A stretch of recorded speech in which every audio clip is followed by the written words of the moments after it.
Bearing an event raising funds for Crohn's disease research is happening at the University of Lethbridge on March 15th. Scott and Tim are going to tell us all about the event. So Scott, let's start off by talking about what you'll be doing on the 15th. Well, there is going to be 9 of us who have decided to, potentially stupidly, decide to wax our chests for Crohn's research. We've so far raised over $1,200 for the event, and also as well we have doctors from the University of Calgary coming down to present on information about Crohn's disease, just help spread awareness and that kind of thing for disease.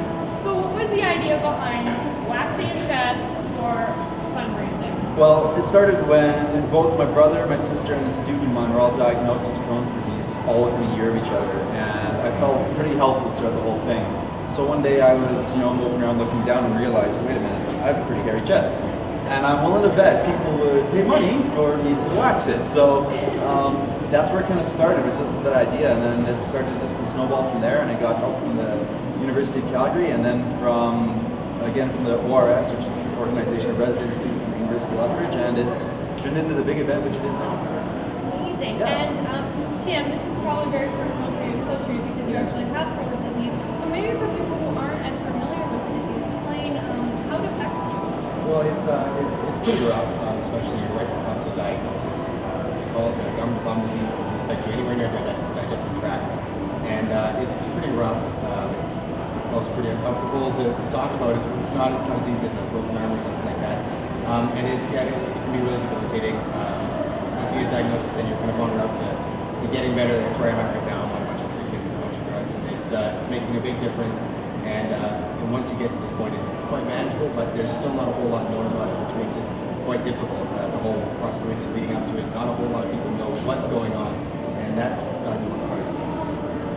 And would you say events like this aren't good though? So maybe it's easier to get the word out, so it's sort of hard to explain to people what's going on and what you're hoping to respond to.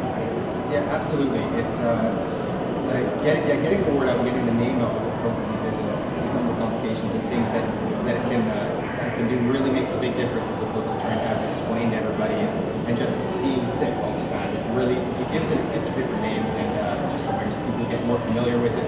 Doctors get more familiar with it as opposed to just the specialists, and it just makes it better for everybody, especially those with Absolutely. And Scott, if someone wants to donate, wants to come watch, is anyone welcome to come? Absolutely. This event is open to anybody who's willing to show up. It's going to be at Saturday, right in this classroom right here in PE 250 at the university.